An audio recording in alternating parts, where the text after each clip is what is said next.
everybody, and welcome to those of you that are joining us with Facebook Live. I know that we have several folks that tune in to some of our live streams or watch the video through our Westernport YouTube channel that are not only outside of the Maryland and West Virginia area, but are also possibly not even Christ followers. And we welcome you. We want you to know that you are loved, and we appreciate all those that tune in to learn and to grow together. A few things that I want to mention this week. Our church is working on a care package project as a way to show thank you to folks that serve our communities. For those of you that are interested in helping or donating in any way, you can either message me and I can give you details. But what we are looking for is prepackaged items like individual snack size bags of chips, cookies, crackers, pretzels, fruit candy, flavoring pouches for water, candy, anything like that that's already prepackaged. We would love to be able to offer homemade goods to so many people, but because of the COVID virus, we're trying to honor and respect individuals and give prepackaged items so that way there's a little less hesitation when these care packages are received. We will be putting these care packages together on November 22nd after church.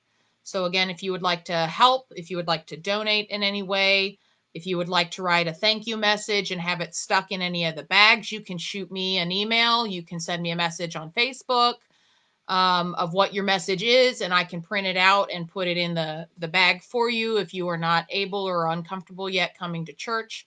The care packages are going to our fire departments, police departments, and EMS departments all over the area. We have several stations, several agencies that we are reaching out to, many, many. So if you would like to help in any way, let me know. So we have been, last week we kind of took a look at a theme. This week's theme is love.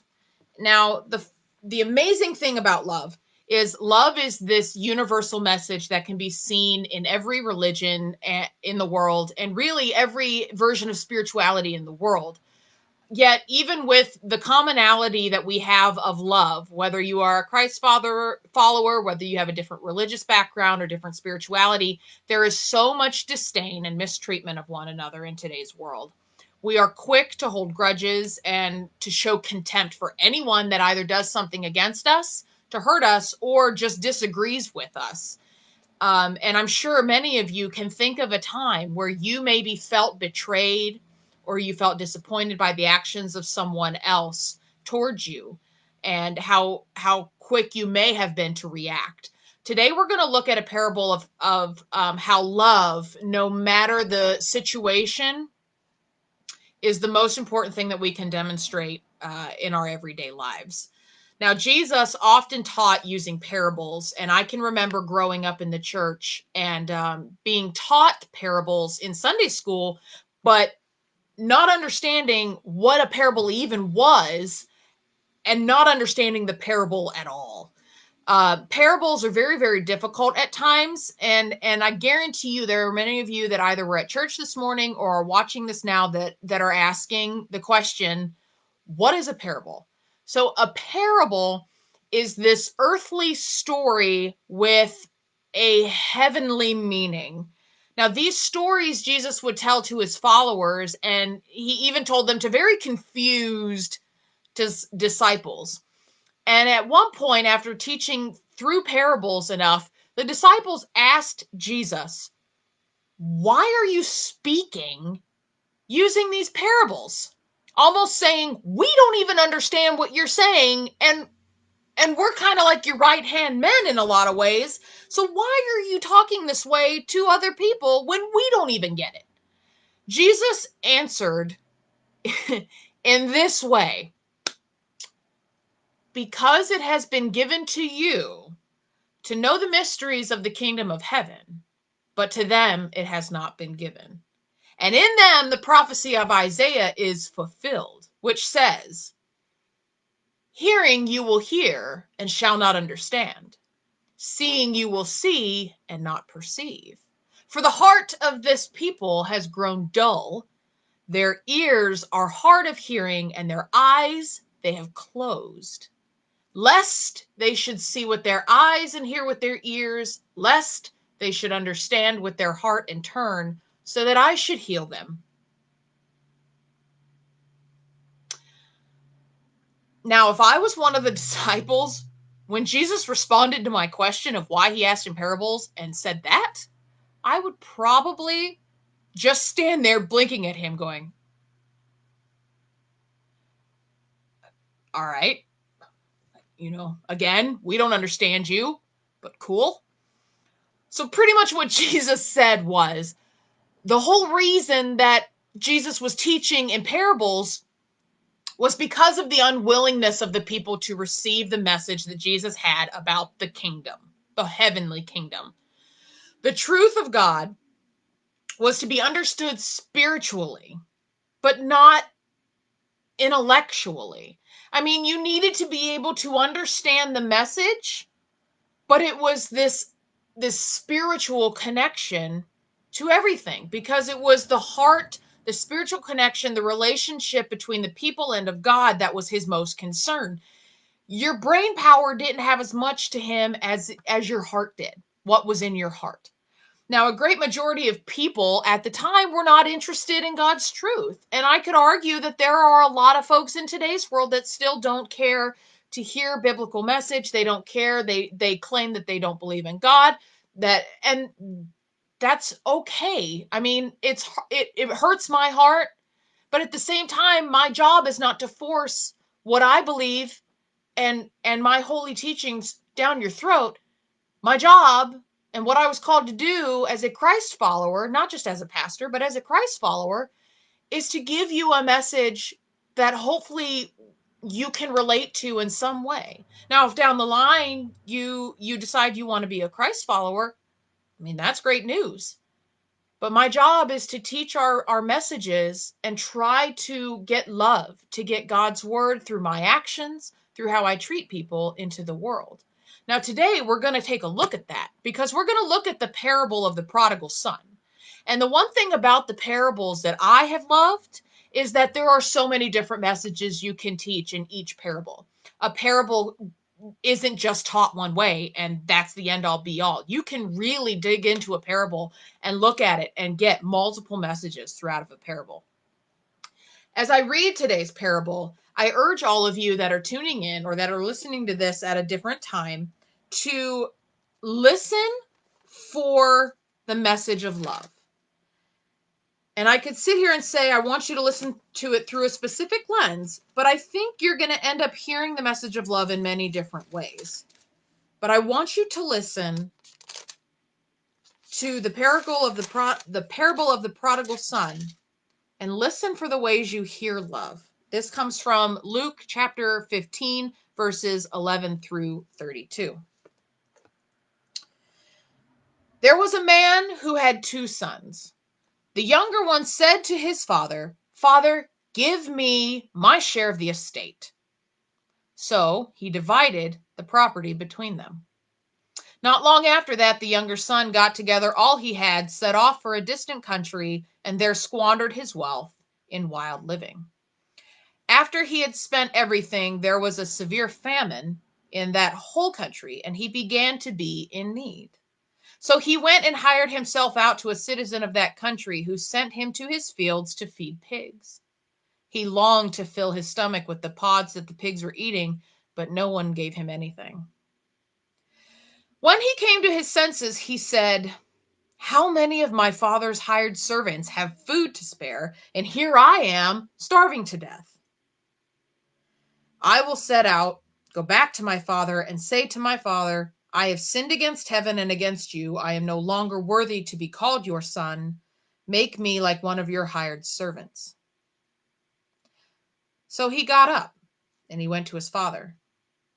But while he was still a long way off, his father saw him and was filled with compassion for him. He ran to his son, threw his arms around him, and kissed him.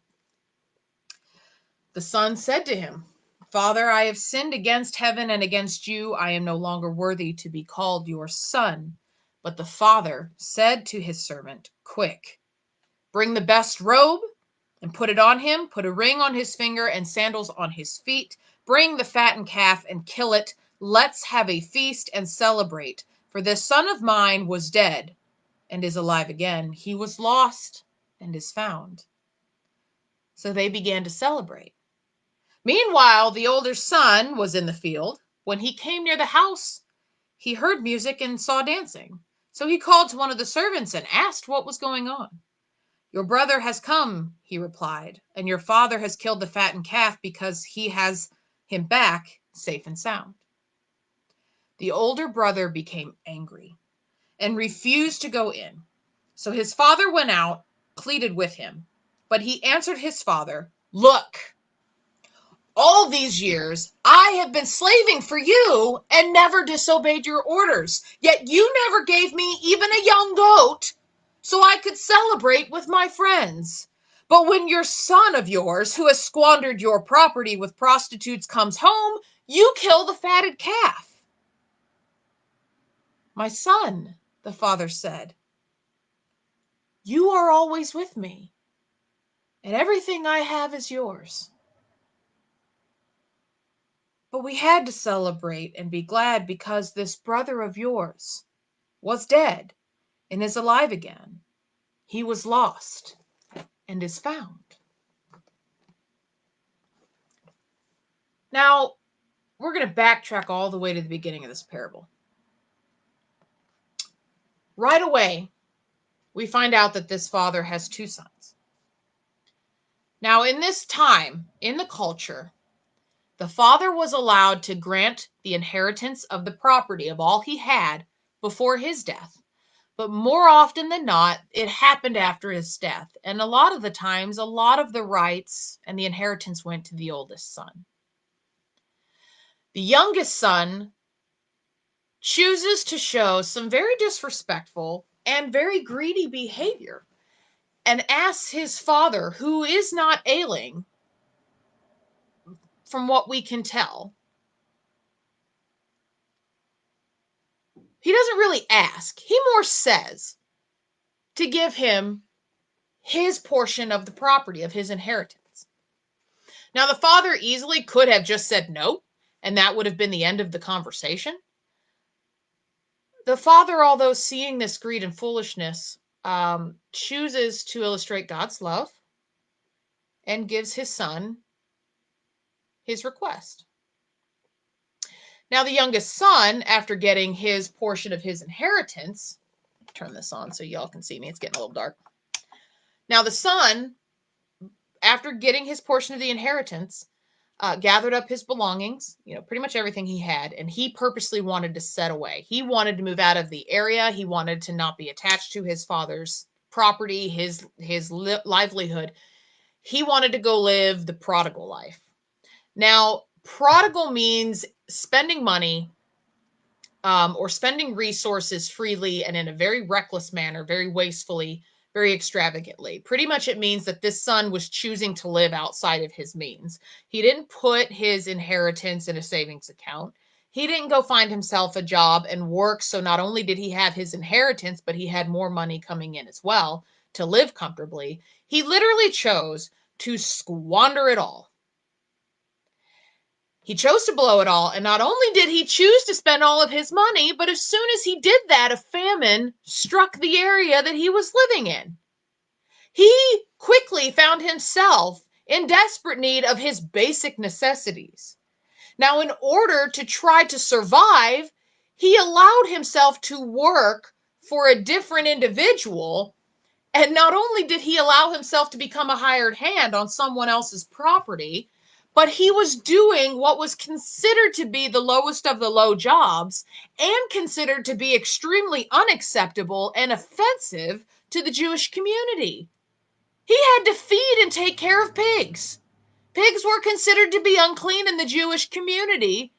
At this point, he was starving, and he would have even been happy to eat the pods he was feeding to the pigs, but the folks that hired him wouldn't even give him that.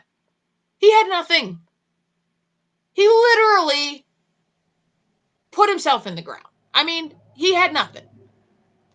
So while he is working, while he is starving, while he is wishing he had even just a little bit of bread to eat, he found himself only able to process the choices he had made. Now, it'd be easy to stop and to think that the son had all of this coming. And in many ways, he did. The one thing that we know throughout life is we are free to make our choices, but we are not free of the consequences of those choices. And he chose to be greedy and foolishness, and unfortunately for him, he is now suffering because of it. It doesn't mean that even when we take responsibility for our choices that we can't be shown love during the process. And luckily for this young man, even though he chose poorly, his outcome was going to end up being brighter. Now, by working with the swine, with the pigs, he was forced to think and realize what he'd done. Now, he realized a real man was not a prodigal man. A real man was a repenting man. He decided to swallow his pride, which is really what kept him from going home when he lost everything because he was foolish and then the famine struck. It was his pride that kept him from going home. He decided to go home and try to talk to his father. And when he had planned to confront his father, he also knew that he had to have something to say. And he chose to confront his father and say that I have sinned against heaven and against you. I am no longer worthy to be called your son. Make me like one of your hired servants. Now, in stating that he was no longer worthy to be called a son and he just wanted to be a servant on his father's land, to me shows a complete change of thinking. He made no attempt in excusing his choices. He made no attempt at pointing a finger anywhere else or even trying to pretend his choices didn't happen. He never tried to justify his actions or his sinful behavior. This speech was very prepared and very thought out. And to top it all off, the whole journey home, he rehearsed this speech. He constantly had to remind himself, I messed up. I now have to go take responsibility for it. I need to do what I need to do to survive. I'd rather work on my father's land than be doing what I was doing. I need to own up to everything. And this is what he constantly thought about. And this is very endearing in many ways. Two things. First of all, in his speech, I hear a request for forgiveness. I hear this, Father, forgive me. I have sinned against you and heaven. And to me, I almost hear that forgiveness not only asking forgiveness from his earthly father, but his heavenly father. And second of all, I hear a want to be better, to be remolded. Make me a servant on your land. Make me appreciate what I have, not what I thought I wanted. Now, this speech would have given the father a choice. I mean, the father, it would have been easy for the father to say, I still don't think you understand. I still think you're taking an easy way out. I'm going to keep making you suffer. But the father chooses to demonstrate God's love through his actions. Before his son was even able to get the whole speech out, the father sees him from across the field, runs, wraps his arm around him, and gives him a kiss. The son tries to give the speech that he rehearsed his whole journey home, and it's almost like it went right over the father's head. He didn't even get the whole thing out before the father literally looks at one of his hired hands and says, go get the best robe, put it on him, get his ring, get some sandals on his feet, and go kill the fatted calf because we need to celebrate. This kid's home. Holy cow, let's do this. Haha, holy cow. The love the father had for his son was not destroyed by his son's despicable behavior. The father was so overcome at the fact that his son returned that he didn't care about anything else. The father did not owe him anything. The robe, the ring, the shoes, the fatted calf were all really nice, but it wasn't anything that this kid wanted or expected.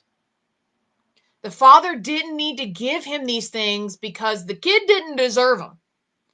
He gave him these items to show that he honored his son and that he loved his son and always would.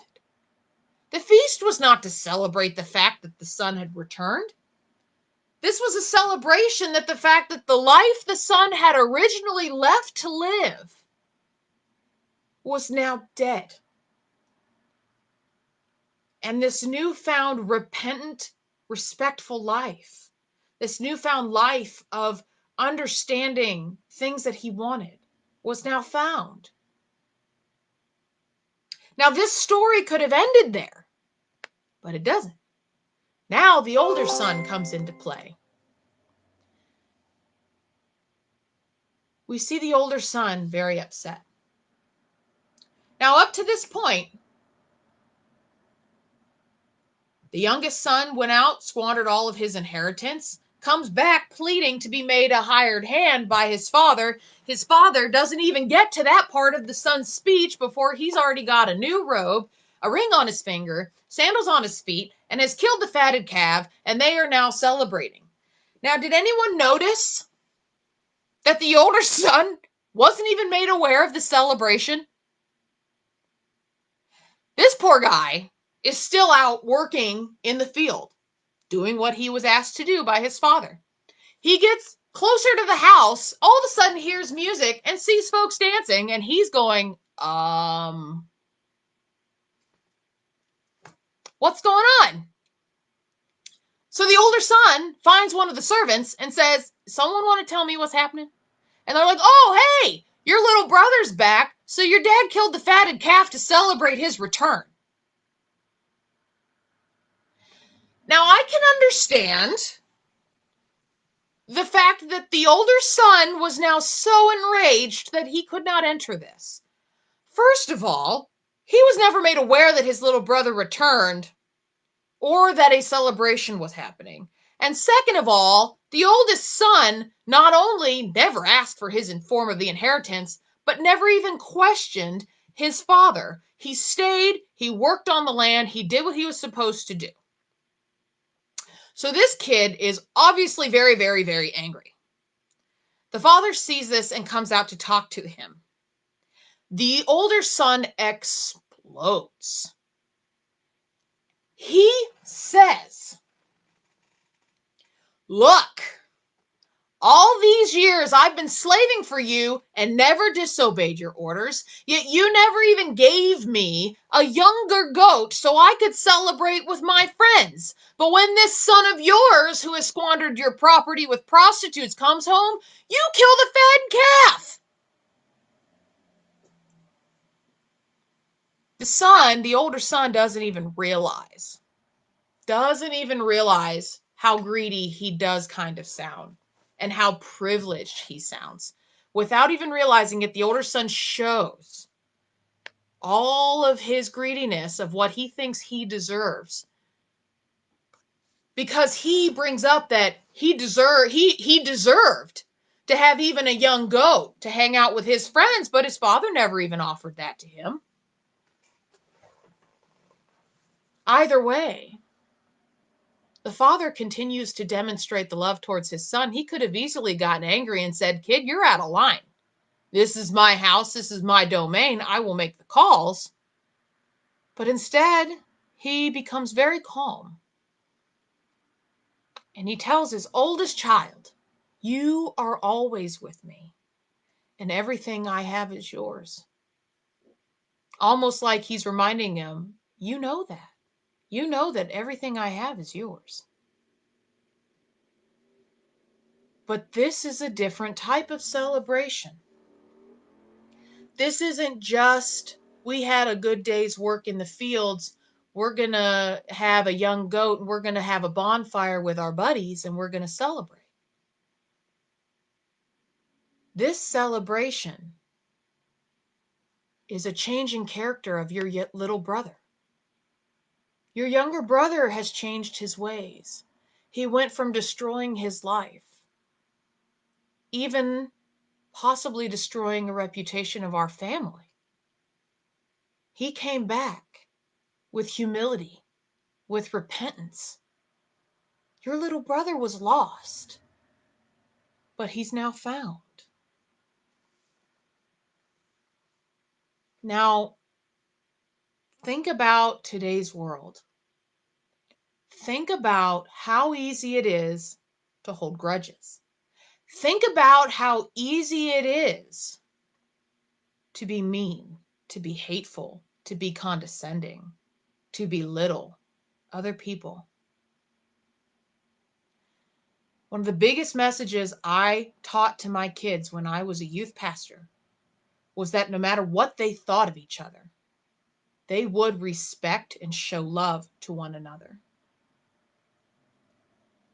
Because the world around us has a way of showing hateful behavior, has a way of producing negativity.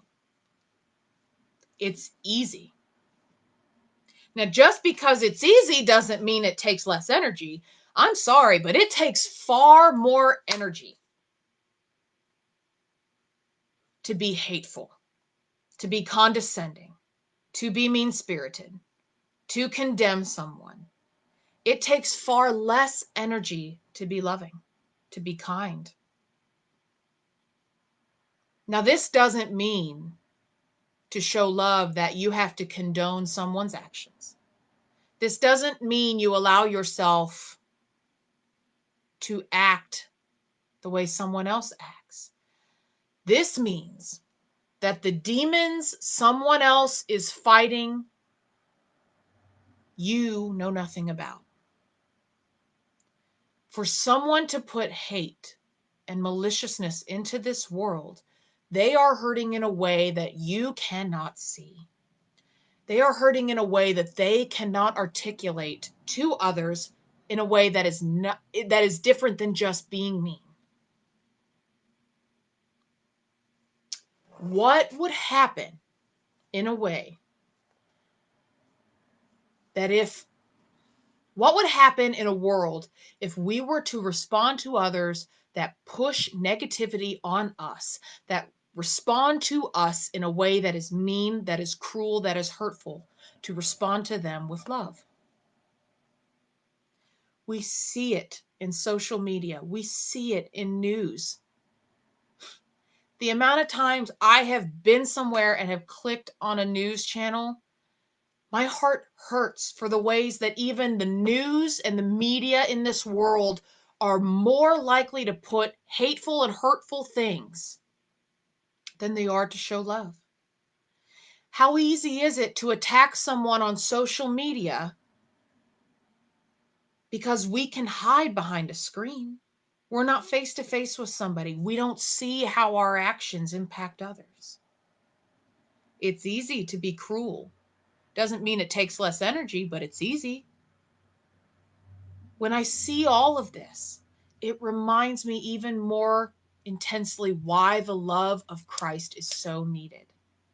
And even Christians today, Christ followers today, there are many groups that show condemnation, that show negativity, when we are called to be the light and love of Christ in the world. Our congregation at Westernport may be a small congregation, but we are a congregation that I am very proud to say is very loving. I have seen them welcome new people in the doors. I have seen people go up and say, "We're glad to have you here." They don't know people from Adam necessarily, but they're loving, they're kind, they're welcoming. Now, we may not always agree with one another, but there is a sense of love that surrounds us. I encourage each one of you that have heard this message today to check yourselves. And that includes me. I'm guilty of it. When someone comes at you with negativity, when you see someone, whether it's a leader in our country, whether it's a leader in your community, whether it's someone in your family, whether it's a friend that does something you don't like, instead of responding with negative energy, with hate, with disgust, with cruelty, with name calling, with condemning, with all of these things that end up causing more damage to someone else, respond to them with love. And if you can't, ask yourself why you are being so easily pulled in by negative behavior. Why are you feeling it being easier for you to respond with something hateful than it is to respond with love?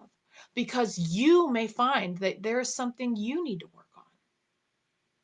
I know that I have to catch myself every day. It's easy sometimes to respond with anger. It's easy to respond with name calling, with belittling, and doing so in a way that we don't understand causes permanent damage. I see so many different groups of folks out there that claim they want to see love, but sometimes in the way we try to claim we want to see more love, we end up causing hurt and damage to other people in the way we choose to express it. We have got to understand that if the way that you are choosing to try to get love is through hurting someone, that it's not love. Mary Poppins once said, "A spoonful of sugar makes the medicine go down in the most delightful way." But I'd argue that a small taste of love can have a much longer effect, a much more lasting effect than that one dose of medicine. I hope I've left some of you with hopefully a different message on your heart today. I know that I've had a rough week between reading posts on social media and the news. I had to cling to my faith and try to show love and acceptance, no matter whether I agreed with people or not. My job is to try to love each one of you. And if there's anything I can do to help you, call me, message me on Facebook, send me an email. I'd be more than happy to do what I can. I hope all of you have an amazing rest of your Sunday, and I look forward to talking and listening to some of you in the future. Bye.